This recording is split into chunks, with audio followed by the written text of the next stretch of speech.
और मंदिरों का निर्माण कहां कहां सोमनाथ और कहां कामरूप, कहां उत्तरकाशी और कहां रामेश्वरम।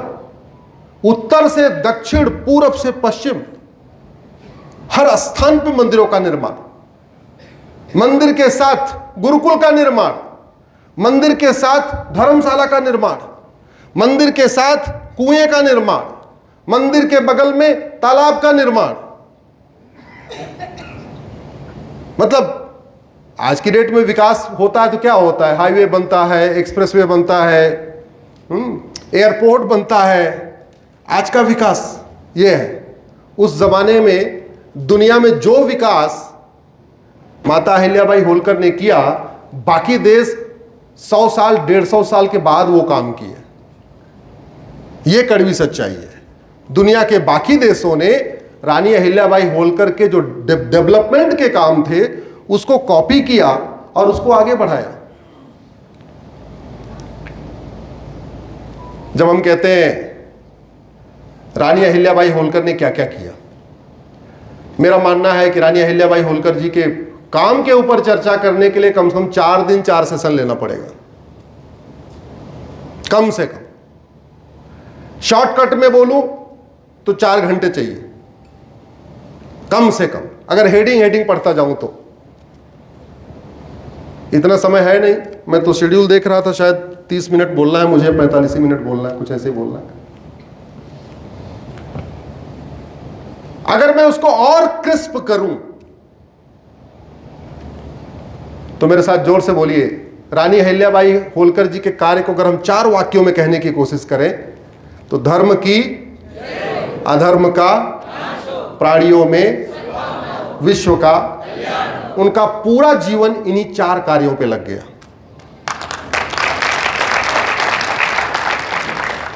धर्म की जय करने के लिए उन्होंने केवल मंदिर नहीं बनवाया, मंदिर सर्वांगीण विकास का केंद्र बनाया। उन्होंने मंदिर को उन्होंने शिक्षा का केंद्र बनाया, मंदिर को उन्होंने चिकित्सा का केंद्र बनाया, मंदिर के बगल में पंच परमेश्वर बैठा के मंदिर को न्याय का केंद्र बनाया, मंदिर को कम्युनिकेशन सेंटर बनाया, संचार का केंद्र बनाया, मंदिर को उन्होंने सुरक्षा, समाज की सुरक्षा का भी केंद्र बनाया कि अगर समाज पे कोई हमला हो रहा हो, सब लोग संगठित होकर वहां से उसको प्रतिरोध करें।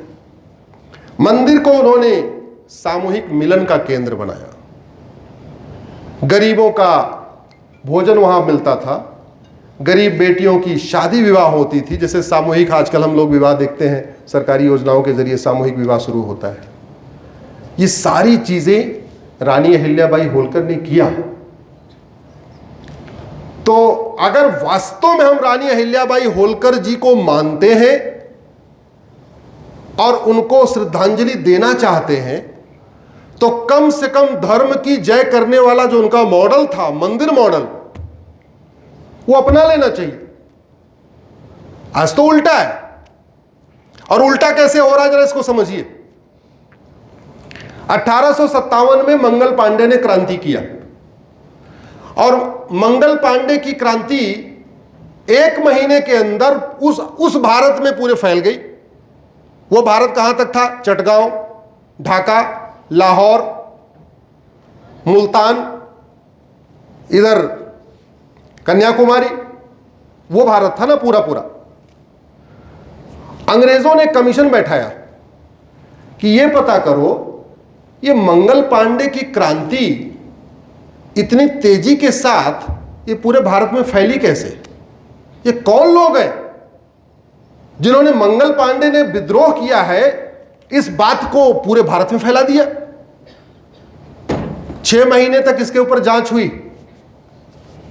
मैकाले उस कमेटी का चेयरमैन, मैकाले ने रिपोर्ट दिया, बोले साहब ये जो मंगल पांडे की क्रांति ढाका तक पहुंच गई है, जिसकी सूचना ढाका तक पहुंच गई है, लाहौर तक पहुंच गई है, चटगांव मुल्तान पहुंच गई है, यह काम किया है मठ मंदिर के पुजारियों ने। बोले अच्छा, ये मठ मंदिर के पुजारी, इनका काम तो पूजा पाठ करना है, इनका शासन से क्या लेना देना? ये विद्रोह की चिंगारी क्यों फैला रहे? क्या करना चाहिए? मंगल पांडे ने कहा साहब एक काम करो, मठ मंदिरों को कंट्रोल कर लो, इनको नौकर बना दो, ये जो पुजारी बन के बैठे हुए इनको सर्वेंट बना दो, इसका इनको वेतन देना शुरू करो। जब ये नौकर हो जाएंगे, जब इनका चूल्हा हमारे रहमो करम पे चलेगा, तब ये विद्रोह नहीं करेंगे, तब ये इस टाइप का काम नहीं करेंगे। 1857 में विद्रोह हुआ। 1857 में मंगल पांडे को एक लॉ कमीशन का गठन हुआ। लॉ कमीशन का चेयरमैन मंगल पांडे को बना दिया। मंगल पांडे को मैकाले को बना दिया। मैकाले को बोला कानून बनाओ। 3 साल मेहनत करके उसने पहला कानून बनाया 1860 में, जिसको कहते हैं इंडियन पिनल कोड। अभी बदल गया है, अब बीएनएस आ गई है। बोले कानून बन गया है, इनको लाठियों से पीटेगा कौन? बोले साहब एक कानून और बनाता हूं। उसने बना दिया पुलिस एक्ट, लाठियों से पीटने के लिए पुलिस एक्ट। बोले जो सूचना आदान प्रदान किया पुजारियों ने मठ मंदिर की, इनका क्या इलाज करना है? बोले साहब कानून बना रहा हूं। मठ मंदिर को कंट्रोल करने वाला पहला कानून 1861 में अंग्रेजों ने बनाया, और कानून बना के सारी मठ मंदिर की जो करोड़ों की प्रॉपर्टी थी, जो जमीनें थी, जो मठ मंदिर से कनेक्टेड स्कूल थे, जो गुरुकुल थे, वैदिक स्कूल थे, जो योगशाला थी, जो व्यायामशाला थी, जो वेदशाला थी, आयुर्वेदशाला थी, हर मंदिर का पूरा एक सिस्टम था। वो सारा कहां आ गया? जोर से बोलिए जरा, किसके पास? अंग्रेजों के पास। और मंदिरों को 4 आने, 6 आने, 8 आने मंदिर के पुजारियों को वेतन देना शुरू किया। बोले तुम पूजा करो तो हमारा चढ़ावे से कोई लेना देना नहीं, मठ मंदिर की प्रॉपर्टीज कोई लेना देना नहीं, पैदावार से कोई लेना देना नहीं, तुम केवल और केवल पूजा करो। पूजा करने के बाद ये चवन्नी पकड़ो। देश आजाद हुआ। आजादी के बाद क्या करना चाहिए था? जरा जोर से बोलिए। अंग्रेजों वाला वो कानून कंटिन्यू करना चाहिए था, या अंग्रेजों वाला कानून खत्म करके रानी अहिल्याबाई होलकर जी वाला कानून लागू करना था? जोर से बोलिए जरा। हाँ, और जानते हैं क्या हुआ? अंग्रेज तो मठ मंदिर को कंट्रोल करने के लिए 2 कानून बना के गए थे, हमारे वाले अंग्रेजों ने 33 कानून और बना दिए। आज की डेट में मठ मंदिरों को कंट्रोल करने के लिए 35 कानून चल रहे। उन 35 कानूनों को मैंने सुप्रीम कोर्ट में चैलेंज किया हुआ है। ये रानी अहिल्याबाई होलकर का सम्मान हुआ है, अपमान हुआ? जोर से बोलिए जरा। और अंग्रेज एक भी कानून भारत के हित में नहीं बनाए। तो इसका मतलब यह हुआ कि जैसे देश आजाद हुआ, पहला काम क्या करना था? सारे अंग्रेजी कानून खत्म कर देना चाहिए था। भाई जहर खाने से अच्छा है कुछ दिन भूखे रह लो, है कि नहीं? अगर आपके पास कुछ भोजन नहीं है, आपके पास खुद का कोई कानून नहीं है, तो ज्यादा अच्छा कुछ दिन बिना कानून के रह लो। अगर आपको भूख लगी है, भोजन नहीं, तो क्या जहर साइनाइड खा लोगे क्या? जोर से बोलिए जरा। नहीं, व्रत रख लो, पानी पी लो, निर्जला रख लो। लेकिन हमारे वालों ने तो उल्टा किया। 2 अंग्रेज बना के गए, 33 और बना दिया, 35 कानून। किसी मस्जिद, मजार, दरगाह को कंट्रोल करने के लिए भारत में एक भी कानून नहीं है। किसी चर्च को कंट्रोल करने के लिए भारत में एक भी कानून नहीं है। और मठ मंदिरों को कंट्रोल करने के लिए 35 कानून है, 35। ये संविधान की शपथ लेने वालों ने संविधान के साथ गद्दारी किया कि नहीं? जोर से बोलिए जरा। ये देशद्रोह किया कि नहीं? किया। भाई डॉक्टर अगर जिंदा रहने की दवाई ना दे, मरने की दवाई दे, तो वो डॉक्टर कैसे अच्छा मानेंगे उसको हम? ड्राइवर अगर ठीक से गाड़ी ना चलाए, गाड़ी को खड्डे में गिरा दे, वो अच्छा ड्राइवर हो सकता है क्या? टीचर सही बात पढ़ाने की बजाय गलत चीजें पढ़ाए, अच्छा टीचर हो सकता है क्या? तो जिन सांसदों, विधायकों को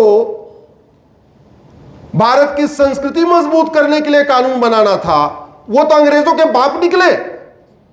अंग्रेज 2 कानून बना के गए तो 33 कानून बना दिए। एक भी चर्च सरकार के कंट्रोल में नहीं है, एक भी मस्जिद सरकार के कंट्रोल में नहीं है, और 1 लाख मठ मंदिर सरकार के कंट्रोल में है। किसी चर्च से सरकार 1 रुपए नहीं लेती है, किसी मस्जिद से 1 रुपए नहीं लेती, और मठ मंदिरों की 1 लाख करोड़ की प्रॉपर्टी पे सरकारों ने कब्जा कर रखा है, लूट का अड्डा बना रखा है। लूट का अड्डा बना हुआ है हमारे मंदिर, जमीनों पे कब्जा कर रहे हैं, फार्म हाउस बना रहे हैं, पेट्रोल पंप बना रहे हैं मंदिर की जमीनों पे, सारा कारोबार कर रहे हैं, और जो चढ़ावा आ रहा है उसमें भी कई बार सीसीटीवी का बल्ब खराब हो जाता है।